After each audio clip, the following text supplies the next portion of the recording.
मैं हूं परवेज और आप देख रहे हैं हमारा YouTube channel discover the truth. आज हम जिस टॉपिक पे बात करने वाले हैं वो बहुत ही चुभन पैदा करने वाला टॉपिक है। इसीलिए हम पहले ही आपसे गुजारिश करना चाहते हैं कि इस वीडियो को पूरी तरीके से समझने की कोशिश करिए। जैसे कि आप जानते हैं आज दुनिया में करीब 700 करोड़ लोग दुनिया में मौजूद हैं और हर इंसान दुनिया में मौजूद किसी न किसी धर्म, मजहब या फ़लसफ़ों पर यकीन करता है। आज हम बात करेंगे इसी दुनिया में मौजूद इस्लाम धर्म को मानने वाले मुसलमानों की। सन 2015 में एक मजहब से ताल्लुक़ रखने वाले लोगों की एक रिपोर्ट शाये हुई थी जिसमें बताया गया कि दुनिया में करीब 24.1% मुसलमान मौजूद है।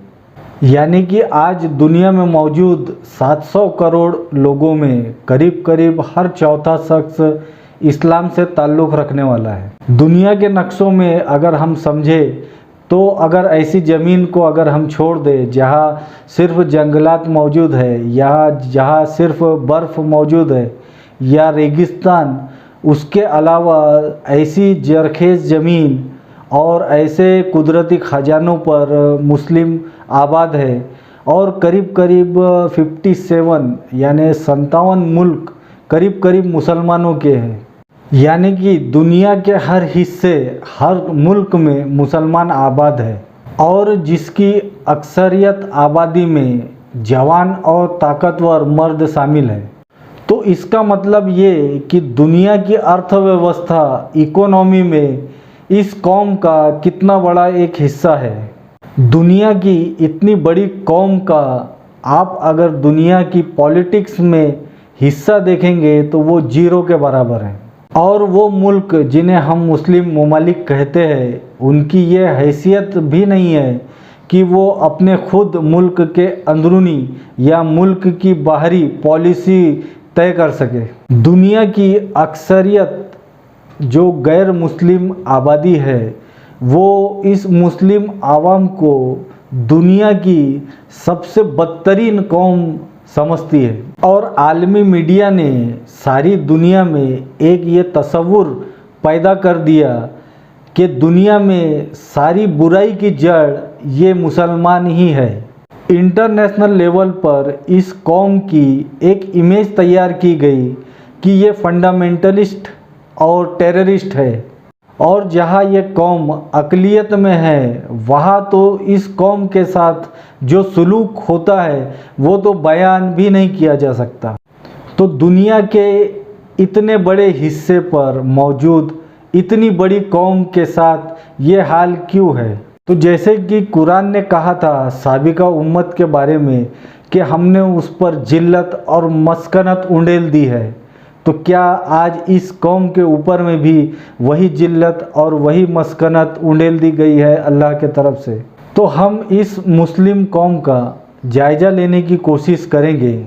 तो जैसे अल्बर्ट आइंस्टाइन ने कहा था साइंस मजहब के बिना लंगड़ी है और मजहब साइंस के बिना अंधा है।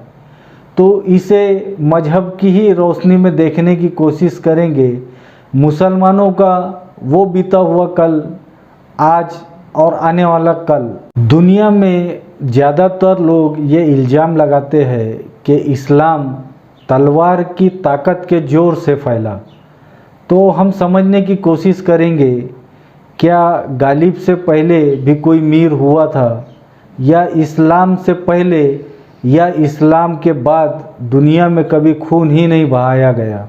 दुनिया के 3 बड़े मजहब जिनमें यहूदी, ईसाई और मुस्लिम इब्राहीम अलैहिस्सलाम के अकीदे और नस्ल में आए। इन तीनों मज़ाहिब का अकीदा ये है कि अल्लाह ताला ने ये कायनात को बनाया है और इंसान की रहनुमाई के लिए अपने नबियों और रसूलों के ज़रिए से हिदायत भेजते रहता है। इसी मजहब की रोशनी में अगर हम देखें तो हमें पता चलता है इंसानी नस्ल आदम और हव्वा अलैहिस्सलाम के ज़रिए से दुनिया में आगे चली। एक मशहूर डायलॉग है कि हर जंग की शुरुआत किसी न किसी चाहत से होती है। यही वजह थी जिसने आदम अलैहिस्सलाम के 2 बेटे हाबिल और काबिल में से एक को कातिल बना दिया। दुनिया में इंसानी खून का पहला कतरा इसी कत्ल ने बहाया और उसके बाद जैसा कि समझा जाता है दुनिया एक बड़ी बाढ़ से तबाह हो गई। उसके बाद नूह अलैहिस्सलाम और उनके बेटों से ये इंसानी नस्ल आगे बढ़ी। इन्हीं नूह अलैहिस्सलाम के बच्चों में से कहा जाता है कुछ बच्चे जिसे आज चाइना कॉन्टिनेंट समझा जाता है उन एरियो में जाके आबाद हो गए। जाफेद या याफेद की औलाद यूरोप में, हाम की नस्ल अफ्रीका में और साम की नस्ल एशिया में, और इसी सामी नस्ल में अल्लाह की नबूवत और रिसालत आगे बढ़ती रही। इसका मतलब ये बिल्कुल भी नहीं है कि नूह अलैहिस्सलाम की बाकी औलादों को अल्लाह ताला ने हिदायत देने की कोशिश बिल्कुल भी नहीं की होंगी। जैसा कि हमें इन मजहब की रोशनी में ही पता चलता है कि दुनिया में अल्लाह ताला ने 1,24,000 नबी और करीब 313 रसूल दुनिया में भेजे, हर कबीले हर कौम की तरफ, और आखिर में रहमतुल लिल आलमीन बनाकर भेजा मोहम्मद को सल्लल्लाहु अलैहि वसल्लम सारी दुनिया की तरफ।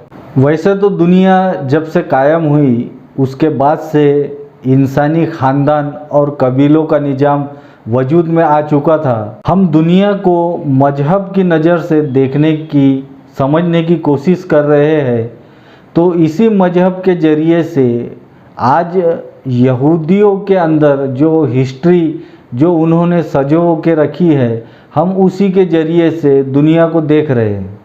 इसी मजहबी हिस्ट्री से हमें पता चलता है दुनिया की एक सिविलाइजेशन जिसे मेसोपोटामिया कहते हैं, जो आज के इराक में मौजूद थी, जिसका एक शहर बाबिल और उसमें एक जगह उर, वहाँ दुनिया का एक जालिम बादशाह पैदा हुआ जो नूह अलैहिस्सलाम की नस्ल और हाम की औलाद में से था और कुश का बेटा था। उसका लक़ब नमरूद था। ये पहला बादशाह दुनिया में हुआ जिसने खुदाई का दावा किया।